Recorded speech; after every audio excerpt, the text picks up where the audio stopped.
English और general test का exam तो तुम्हारा हो गया। अब शुरुआत हो रही होगी डोमेन सब्जेक्ट्स की और पहला एग्जाम है इकोनॉमिक्स का। इंग्लिश के एग्जाम से डिफिकल्टी लेवल का पता लग गया होगा कि एनटीए किस तरीके से क्वेश्चन को डिजाइन करता है।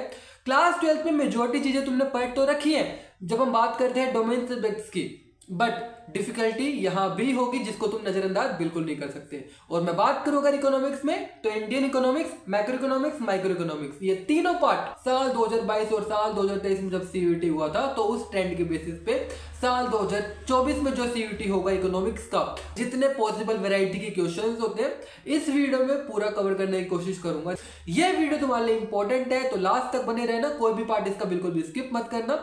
और हाँ, चैनल पे नहीं हो तो प्लीज एक बार चैनल को सब्सक्राइब करके बेल आइकन को प्रेस कर देना, क्योंकि ये मत भूलना इसके बाद अकाउंटेंसी और बिजनेस स्टडी का भी एग्जाम है और लास्ट मिनट टिप्स मैं इस चैनल पे उन दोनों सब्जेक्ट्स के लिए भी अपलोड करूंगा। बट अभी रेलेवेंट बात करते हैं और शुरुआत करता हूं बताना इकोनॉमिक्स के लिए last minute tips. So let's go.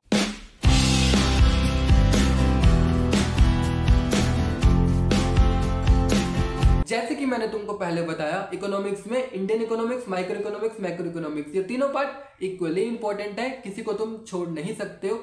शुरुआत करता हूं बताना इंडियन इकोनॉमिक्स में किस टाइप के क्वेश्चन एग्जाम में आएंगे। पहला केस स्टडी बेस्ड क्वेश्चन, एक केस स्टडी तुमको दे देंगे और इससे रिलेटेड टोटल 5-6 क्वेश्चन तुम लोगों से पूछ ले जाएंगे। अब केस स्टडी देने के पीछे का मकसद क्या होता है? टाइम वेस्ट करवाना, क्योंकि मेजोरिटी स्टूडेंट्स उसको पूरा पढ़ने में समय लगा देते हैं। उनको ये नहीं पता भाई केस स्टडी पढ़ने के नंबर नहीं है, आंसर करने के नंबर है, राइट। तुम लोगों को अपना अप्रोच क्लियर रखना है कि इंडियन इकोनॉमिक्स से रिलेटेड अगर तुम्हारे एग्जाम में केस स्टडी आएगी तो तुमको डायरेक्ट क्वेश्चन पे जंप करना है, क्वेश्चन को पहले पढ़ना है एंड देन केस स्टडी में वो सेम लाइन ढूंढने की कोशिश करनी है। हाँ, क्वेश्चन पे डायरेक्ट जंप करना और क्वेश्चन के हिसाब से तुम लोग वो line same to same identify करने की कोशिश करना अगर वो पैसेज से पूछी गई है। अदरवाइज तुम लोगों के सिलेबस से ही वो क्वेश्चन होगा जो केस स्टडी के जरिए तुमसे पूछा जा रहा होगा।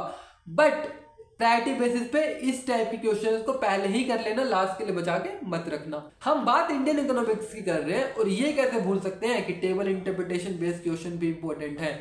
मैं यहाँ बात कर रहा हूँ, अगर तुमको याद है या नहीं, चाइना, पाकिस्तान और जो इंडिया वाला चैप्टर है, जो लास्ट चैप्टर है जिसमें कंपैरिजन करके बता रखा है, वहां पे टेबल तुम लोगों को काफी ज्यादा नजर आई होंगी जब तुम अपनी क्लास 12 की प्रिपरेशन कर रहे थे, राइट। वो टेबल वाला क्वेश्चन तुम्हारे सीयूईटी एग्जाम में भी आएगा, बट ये बात याद रखना वो टेबल में जो वो परसेंटेज लिखी रहती थी ना, उसको रटने की जरूरत नहीं है।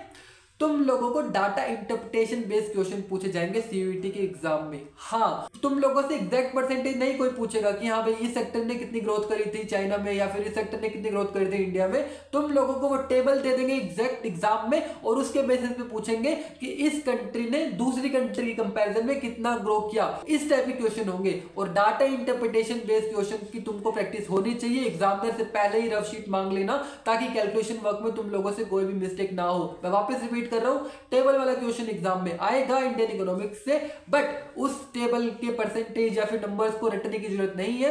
तुम लोगों से डाटा इंटरप्रिटेशन बेस्ड क्वेश्चन पूछे जाएंगे उस टेबल में से, ये बात याद रखना।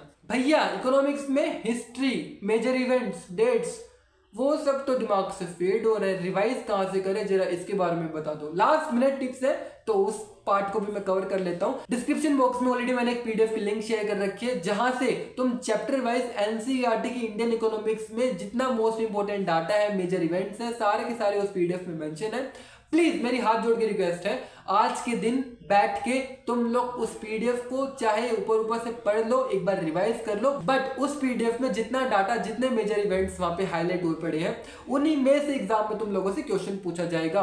पूरी इंडियन इकोनॉमिक्स की एनसीईआरटी बुक को उठा के मत बैठना, लास्ट डे है, अपने ऊपर बर्डन ज्यादा मत लो।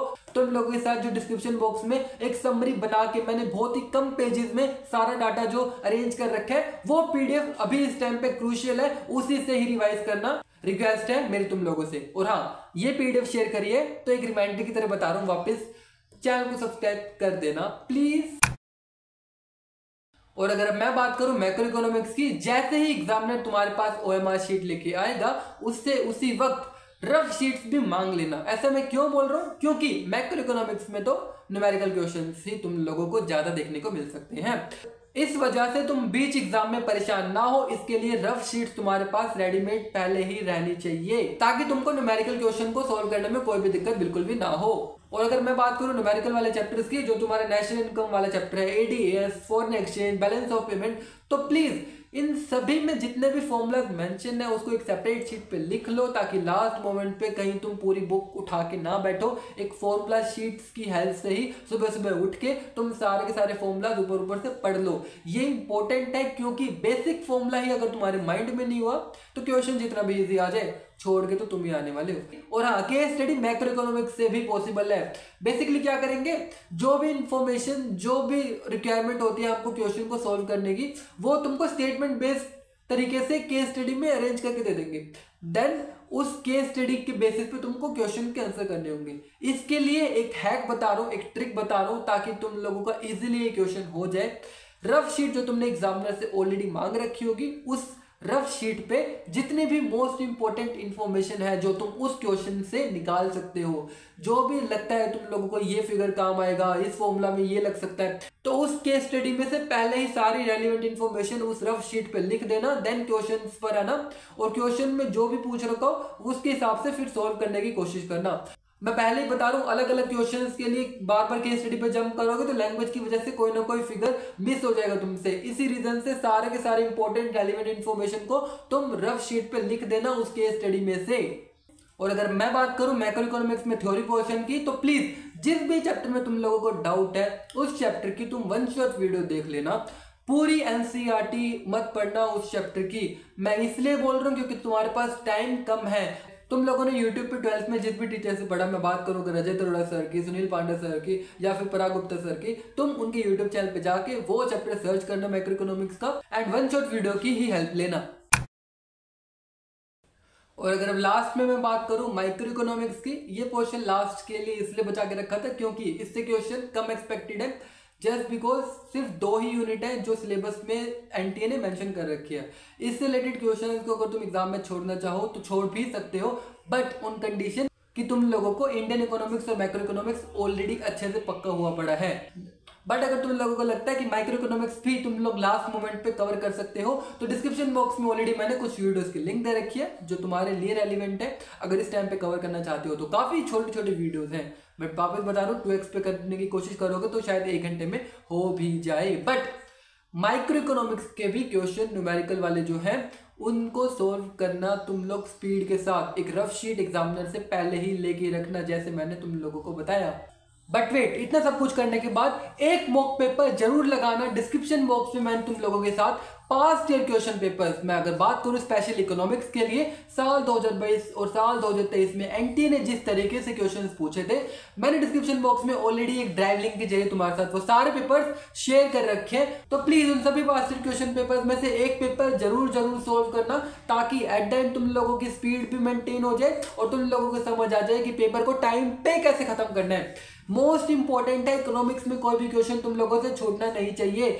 बस that's it from my and. तुम लोगों को ऑल द बेस्ट। इकोनॉमिक्स में भी फोड़ के आना है जैसे तुम इंग्लिश में फोड़ के आए हो।